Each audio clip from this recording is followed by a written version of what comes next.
Bienvenue sur Thé Vert, le podcast qui vous accompagne dans votre transition vers un mode de vie zéro déchet, éthique et minimaliste. Je suis Laure, créatrice couturière de l'Aiguille Verte.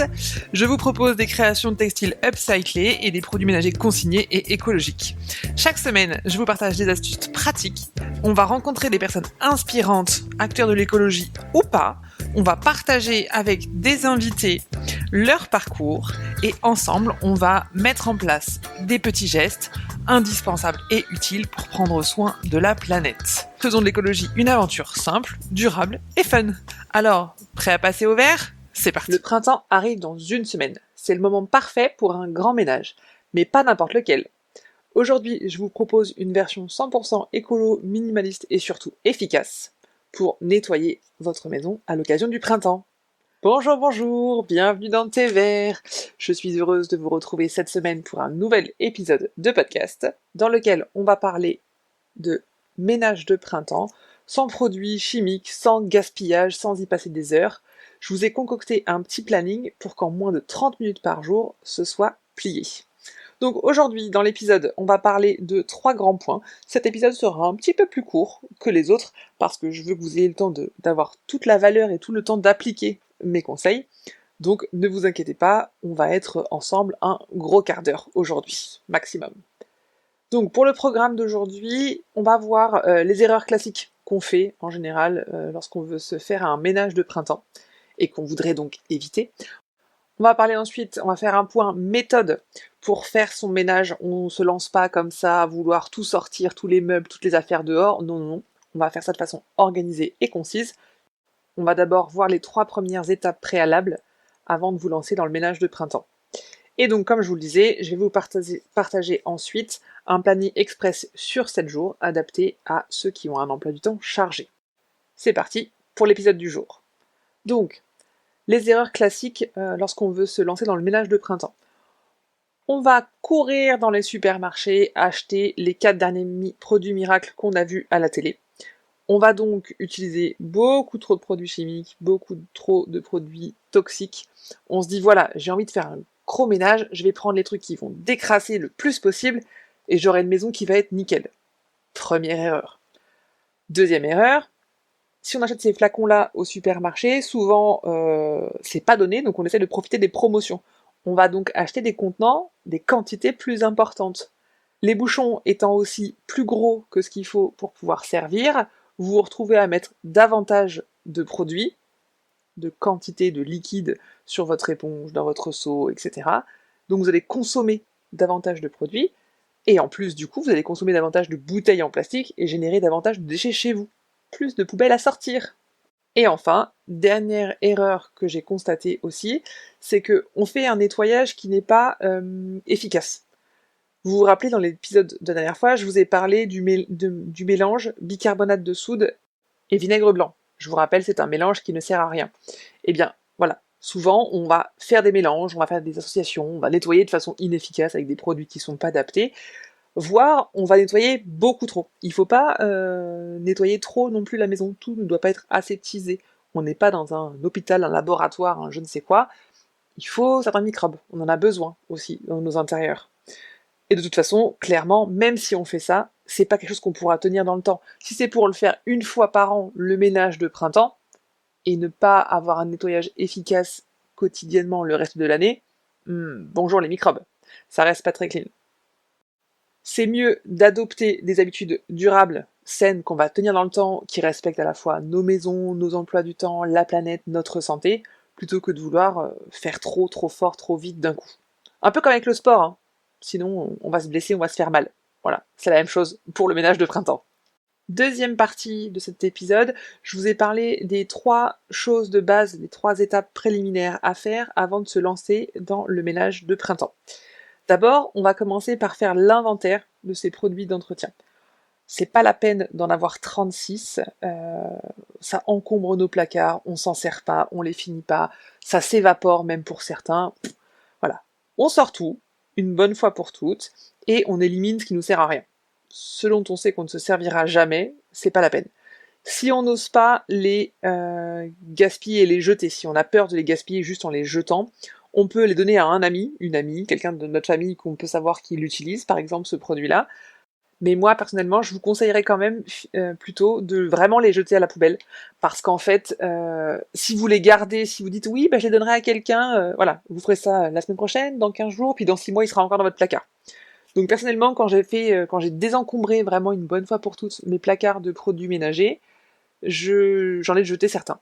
Oui, c'est triste, mais je vois ça quand même de façon positive parce que je considère que j'ai appris de mes erreurs et que ces produits-là, je ne les rachèterai pas, tout simplement. Donc au final, ok, j'ai gaspillé, mais comme je ne referai pas l'erreur, ça reste quand même quelque chose de positif.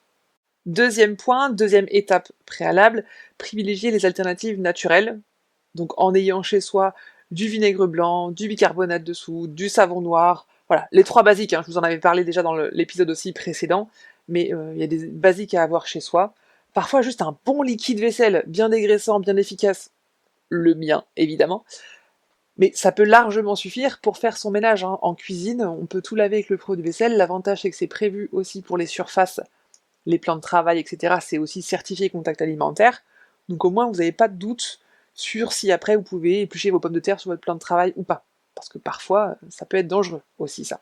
Et enfin, mon dernier conseil, c'est d'organiser son nettoyage pour que ce soit simple, rapide et motivant. On fait un petit planning. Alors, on peut s'inclure soi-même dans le planning, mais on peut aussi inclure les membres de sa famille. Les enfants, le mari, bon, pas le chien ça marche pas. Mais on peut inclure les habitants de notre maison dans ce programme de ménage de printemps. Il n'y a pas de raison qu'il n'y ait que la femme ou le mari, l'homme, enfin peu importe, à gérer cette partie-là.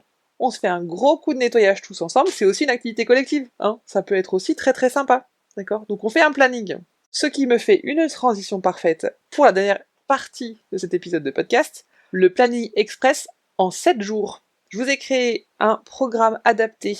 Si vous travaillez, si vous avez moins de 30 minutes par jour, le programme que je vais vous donner jour par jour, là, qui va suivre, c'est fait pour vous. L'objectif, c'est de pouvoir rendre le ménage efficace, simple et compatible avec un emploi du temps, donc chargé quand on travaille, quand on a plusieurs activités, une seule, quand on a des enfants qui sont en bas âge, vraiment tout petits, qui sont bébés. On a aussi beaucoup de temps pour gérer tout ça, donc la charge mentale est là et on n'a pas envie de passer des heures à faire le ménage. Donc, c'est parti, on va pas tourner en rond plus longtemps. Lundi, premier jour de la semaine, on va commencer par dépoussiérer les surfaces, les meubles, les étagères, les plinthes aussi. Alors souvent, moi, c'est plutôt les plinthes dans les chambres où il y a de la poussière. En bas, dans la salle à manger, comme je fais plus le ménage, l'aspirateur, je le fais vraiment toutes les semaines, voire plusieurs fois par semaine. Là, les plinthes, j'en ai moins besoin. Par contre, en haut, dans les chambres, c'est vrai que le fait, nous, de ne pas avoir de chaussures dans la maison, ça nous évite de ramener les microbes de dehors et la saleté de dehors. Donc à l'étage, on n'a pas de chaussures non plus, et c'est vrai qu'on salit beaucoup moins. Donc les plinthes, je ne le fais pas forcément très régulièrement là-haut. Donc c'est vrai que quand je fais mon ménage de printemps, mon gros ménage plutôt une fois par mois, là je vais avoir besoin de faire les plinthes. Donc lundi, on dépoussière les surfaces, les meubles, le meuble télé, voilà, ça dépend comment c'est chez vous, mais voilà, en mode chiffon à poussière. Mardi, on va nettoyer les vitres et les miroirs. Et là vous allez me dire, oui mais Laure, je fais toujours des traces, et avec quoi je fais ça? Avec tout simplement un mélange d'eau et de savon noir. Encore une fois, le mien c'est mieux, que vous retrouvez sur aiguilleverte.fr, mais il en existe partout dans le commerce, vous pouvez en trouver. Alors attention à la composition, à la quantité de savon noir pur qu'il y a dedans, etc. Parce que il y a parfois aussi toujours des arnaques, hein, partout, mais bref, là, vous mélangez juste de l'eau et du savon noir et vous nettoyez vos carreaux. Ça va pas laisser de traces. Attention, si ce fameux mardi-là, il y a un grand soleil, on attend que le soleil tape un peu moins fort, ok? Parce que souvent le soleil on voit moins bien, ça sèche trop vite, et là on peut faire un peu plus de traces, même avec l'eau et le savon noir. Passons maintenant à mercredi. Mercredi, on va s'attaquer à la cuisine. Les plans de travail, la plaque de cuisson, la plaque vitro-céramique, enfin peu importe quel est votre type de plaque, l'évier, on pense aux poignées de porte, aux poignées de placard, les tiroirs, etc. On peut tout faire avec, encore une fois, du savon noir, ou bien, comme je vous l'ai dit tout à l'heure, avec du liquide vaisselle. Une éponge humide, du liquide vaisselle, on nettoie tout, c'est vite fait, rapide, efficace, on n'en parle plus. Jeudi, on va s'attaquer à rafraîchir la salle de bain. Alors, on fait le ménage quotidien, lavabo, douche, WC s'ils sont dedans. Au savon noir toujours, ça marche très très bien. On prend son éponge doucette, c'est son éponge de salle de bain, vous savez, la bleue, comme ça on mélange pas entre celle de l'évier et celle de la salle de bain. Et hop, on s'y met. Donc encore une fois, votre allié, ça va être le savon noir pour la paroi de douche si vous avez un petit peu de calcaire. Voilà, il y a toujours l'eau qui sèche, qui laisse des petites traces. Hein. Donc hop, le savon noir, je fais tout avec ça. Du sol au plafond, hyper efficace. Donc le jeudi, objectif, salle de bain. Vendredi, qu'est-ce qu'on pourrait bien faire vendredi? Eh bien vendredi, on va passer un bon coup d'aspirateur. Alors, on pense au recoin, aux toiles d'araignée au plafond, le dessous du meuble télé, le dessous du canapé, voilà, ces petites choses qu'on fait pas forcément toutes les semaines ou pas très régulièrement. Si on est motivé, on peut même déplacer le buffet de la salle à manger. Après, voilà, il faut être vraiment très motivé. Voilà, ça va être pour les plus forts d'entre nous. Et ensuite, on va laver le sol. Alors ça fait partie quand même du ménage quotidien, mais encore une fois, même en lavant le sol, on va aller sous le canapé, dans les recoins qu'on ne fait pas. D'accord? On est toujours sur notre objectif quand même de ménage de printemps, le bon coup de propre du mois ou du trimestre selon votre fréquence. Samedi, alors potentiellement on a un petit peu plus de temps, sauf si on travaille dans le commerce, mais on va rester quand même sur du 30 minutes, rassurez-vous, je pense à tout le monde. On va choisir une pièce de sa maison, le dressing, les placards, le bureau, voilà. Choisissez une pièce de votre maison, de votre appartement, et vous allez trier et organiser davantage ce qu'il y a dedans. D'accord? Si on prend le bureau, le meuble principal, ça va être le bureau, donc en lui-même. On va regarder un petit peu ce qu'il y a dans le tiroir, dans les tiroirs s'il y en a plusieurs, les classements, les classeurs, etc. On va organiser un petit peu tout ça. Si c'est le dressing, on va ranger ce qui traîne. On va se poser la question, est-ce que c'est des choses que je porte encore? Si vous avez un doute, vous mettez ça de côté dans une caisse, d'accord? Et si pendant, allez, 2-3 mois ça bouge pas, oui, on a une caisse posée pendant 2-3 mois. Moi, ça m'arrive. Alors, autre astuce, soit vous avez la caisse, si ça peut être les chaussures, les choses comme ça. Pour moi, tout ce qui va être vraiment penderie, en fait, j'ai une astuce où je mets mes cintres dans un autre sens si j'ai un doute. Et quand je reviens plus tard, si le cintre est toujours à l'envers, je me dis, ok, c'est un truc vraiment que je porte pas, que je mets pas. Je vais le donner à la ressourcerie ou le mettre à vendre sur Vinted. Mais bref, on choisit samedi une pièce de la maison qu'on va vraiment organiser et ranger. Là, c'est pas en mode ménage, c'est plus en mode tri et organisation. On peut faire ça encore une fois en famille, on n'oublie pas, ça peut être la chambre des enfants, tout le monde se met dans la chambre du grand et on fait un bon tri, tout le monde se met dans la chambre de la petite et on fait la même chose, voilà. Ça peut être fait ensemble, séparément, dans des pièces différentes, ça peut être un challenge, le premier qui a viré le plus de trucs qui ne servent à rien, je sais pas, voilà. On peut l'organiser aussi sous forme de jeu, très très sympa. Moi je pense que je vais le refaire d'ailleurs très très bientôt, parce qu'on sort des fêtes de fin d'année il n'y a pas si longtemps, des anniversaires, tout ça.